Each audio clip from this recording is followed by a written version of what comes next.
Yeah, knight d5 also played. Bishop e6, he goes here, or where does I he think go? it goes to e3, yeah. But in particular, I think the knight d5 is very often connected with a very specific idea. After bishop g3. I feel this is a teachable moment after bishop g3, because many people think you should automatically go bishop h2, which is true after knight h5. But here it's much more logical to keep your bishop here and leave this square for your king, so you have a luft. Also, the bishop can occasionally go here. So don't go bishop h2. What I wanted to say is that bishop h6 is very often a move they at least consider in these types of positions. Because the bishop on g7, it normally is your pride and joy in these types of structures, but here it's not doing very much. And playing bishop f4, sometimes even knight f4, but if white goes rook e1, knight f4 is a bit empty because the bishop just retreats to f1. But bishop f4 is not all that stupid. Although it is, you do waste a lot of time doing it. Yeah, you do waste a lot of time doing this, and I believe I even had similar positions against Kamsky, and yeah, I felt like maybe I shouldn't have spent four moves on this. Yeah, I'm not a fan. Queen d2, and your king is a little soft. So knight d5, bishop g3 on the board. Other option would be some pieces. Yeah, he goes b5. b5. Yeah, he is in a very decisive mood today. That's an interesting option. I guess the knight goes to d2 because knight f3, knight e3, fe. I don't particularly like this structure change. It's not impossible, but if you imagine black playing bishop b7 and bringing the knight over to f6, aesthetically black's position is a lot more pleasing. It's some tempi away. First of all, you need to secure the pawn on b5, so you have to probably waste a tempo on something like a6. And already here, white, if he wants to, can play e4 and bishop d3, queen e2. This is not so horrible. Yeah, I'm starting to think if knight e3 is not a very serious move here. b5, of course, nice move positionally, stopping c5 forever, establishing this knight, but it also weakens stuff. Yeah. And if we just go back, what do you want? You want to go a6? I think a6 because before a3 A4, I don't B4, like. Yeah, you only play b4 after white forces you to. Not before. Yeah. And now once again, if you get bishop b7, knight d7, knight f6, and then this knight on d5 is a fantastic piece. In particular, if you manage to sort of secure the c pawn on c2, where it never gets any further. So a4 is probably not critical, but if we can't do that, then yeah, black has the same plan. Well, you can start by playing c3 and ask black if he will be fast enough. You'd probably play knight d7 first to have rook b8 in this position. Yeah, this is a kind of a structure black, I think, aims for. If he gets all his moves in, knight 7, f6, bishop, I don't know, d7, c6, if he gets this kind of a structure, you start preferring black, frankly, because white doesn't have very much in terms of constructive plans, and black can play almost on any side. Which is why I think knight e3 is very interesting, because it changes the character of the game quite significantly. You probably have to take, right? Queen c6. I think, yeah, queen c6 looks weird. Not impossible, but looks a bit. Also takes knight d2 might just win, no? No, that's maybe a bit strong, but tactics on the diagonal. Yeah. I want knight e5. But then I have e4 in the end, so you. I can't do it. Oh, but seriously though, takes knight d2. I think the only move in this position is queen b7. Yeah, that's not ideal. Yeah, followed by either d5 or knight c6, but both moves look very, very awkward. We'll see. So it seems like after knight e3 he should take pawn takes. Yeah, you can play queen c6 here to stop e4 for one move, but after bishop d3, I mean, stopping it consistently will be extremely hard. Queen e2 is also another a tempo here. Yeah. No, I think knight e3 is a very serious option, simply because the black pieces are not developed fast enough.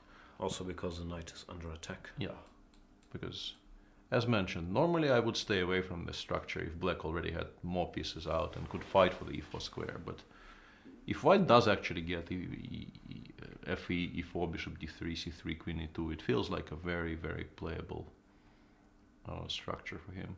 Although, if e4 is met by e5, you're also not that happy even there. Let's just let's discuss this. Let's say a6, we play e4, black plays knight d7, or maybe even the immediate e5, but let's start with knight d7. a move of some description. No? You refuse to make a move of any description. Let's, I don't know, c3. c3 cannot be a mistake here. Bishop b7, bishop d3, and black just goes e5 here. This is very double-edged. Yep. Because we have weakened our king side by removing the pawn from f2. The pawn on e4 might get pressured by rook e8, and maybe even doubling the rooks on the a file, on the e file.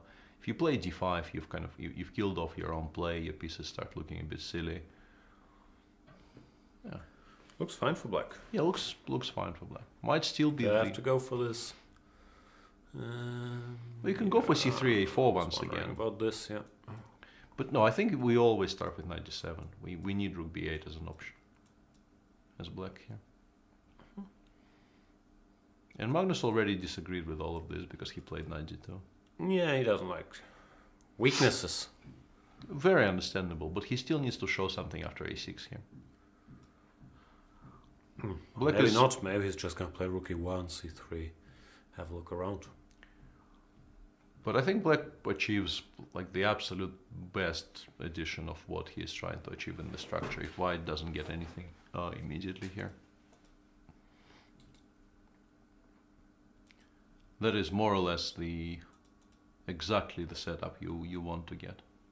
Looks like neither player is particularly interested in the position they have on the board. And looking for ways to not even muddy the waters, but... Well, he needs to figure out what to do with his pieces, because, I mean, you can make a number of moves on autopilot. In particular, the c4, c3, a4 plan doesn't require much thought. In a blitz game, I think you just play c3, a4 here. And... but first of all, you have to figure out if it gives you any advantage. And secondly, if it doesn't give you any advantage, you have to come up with an alternative.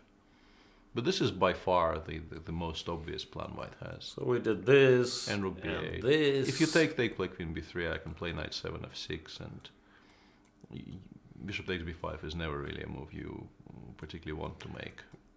Yeah, because it will get recaptured after queen b6, and white is just much worse. This bishop on g3 is just so horrible. Yeah.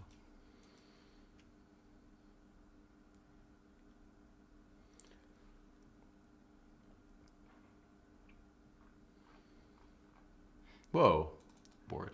b4 might be playable in some positions, but in general, why would you allow c4, d5?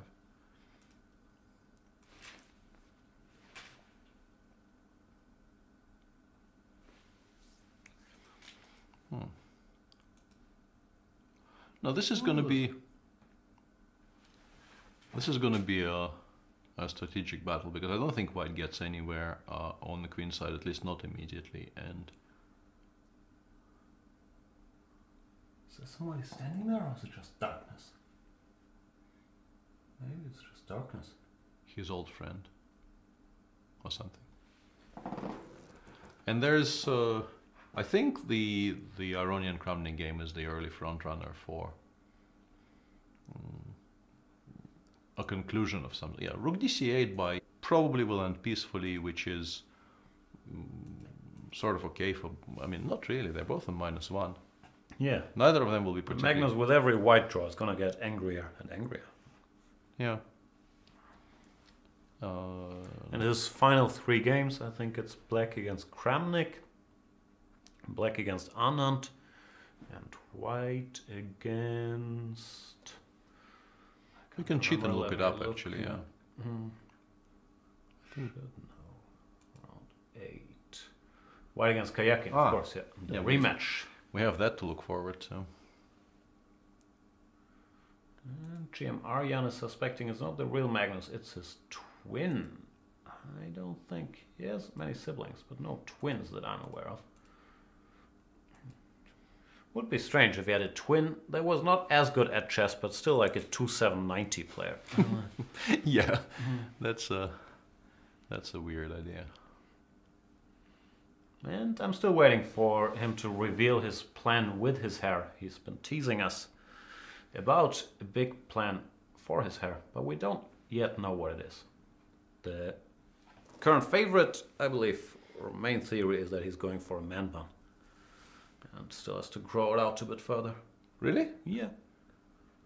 But I'm not sure if that will happen. Yeah, no. Also, this of course is pure speculation as usual.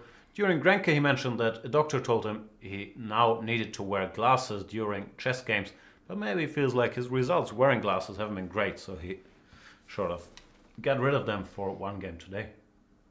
We'll find out, or we won't.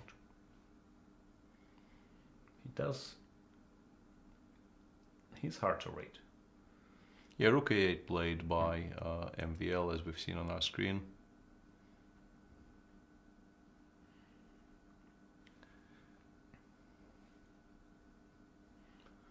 Yeah, I'm expecting a draw here, I don't think. Well, White has obviously nothing, and I don't think MVL will pose many problems here after the exchange of both rooks. Maybe you keep one, but yeah, you, like take with the bishop and. But the rook on A1 is also not completely useless. No, not at all. But you still have to pay attention to the C3 pawn. It might not be horrible to take with the bishop and then return it to D5. Yeah, just go back to D5 and I don't know H5, King G7. Yeah, no, if anybody's better, it's black. Yeah, the rook on A3 is not really such a proud piece here. And we're being informed that Magnus apparently forgot his glasses today, according to the confessional. Confessional is a confessional box where the players can share all their deepest secrets. It's shown on the Norwegian TV show. And yeah, keep us informed about confessional developments, because we don't know. Yeah, Anish is very deep in the tank here. Yeah. -1 after 6 rounds now, including 2 rounds in a row where he had white. Yeah, he won't be happy. He's going for a last-ditch checkmating plan, but probably Maxime will spot that and play something like King Yeah, G7. no, he isn't even going for that. So sad. Let's show. Even this doesn't. We're struggling to win even this position. How? Which is a sad indictment. This maybe? Yeah, this probably works. Finally. But yeah, all of this a bit unlikely, and this game, I don't know, maybe they will repeat thrice just to make sure they're obeying all the rules. Careful.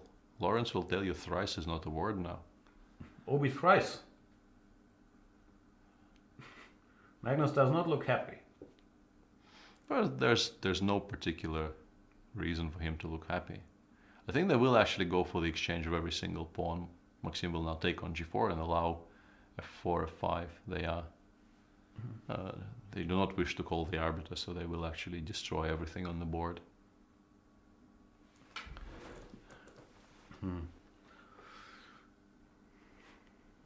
He does have a full head of hair, does he not?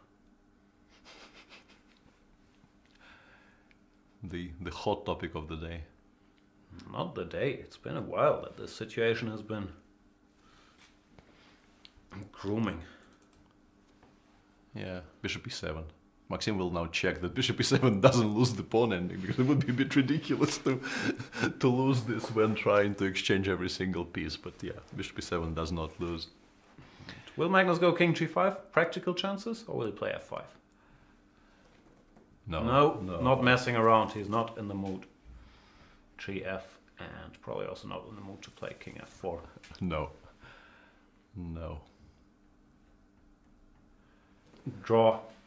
Not really agreed, but hard to blame them for not continuing the fight for the opposition here.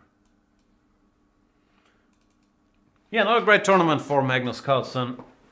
Another white game lost, and that's been a bit of a trend for everybody, even though Levon and Anish have been showing some ideas. It's hard to do anything with white. Yeah.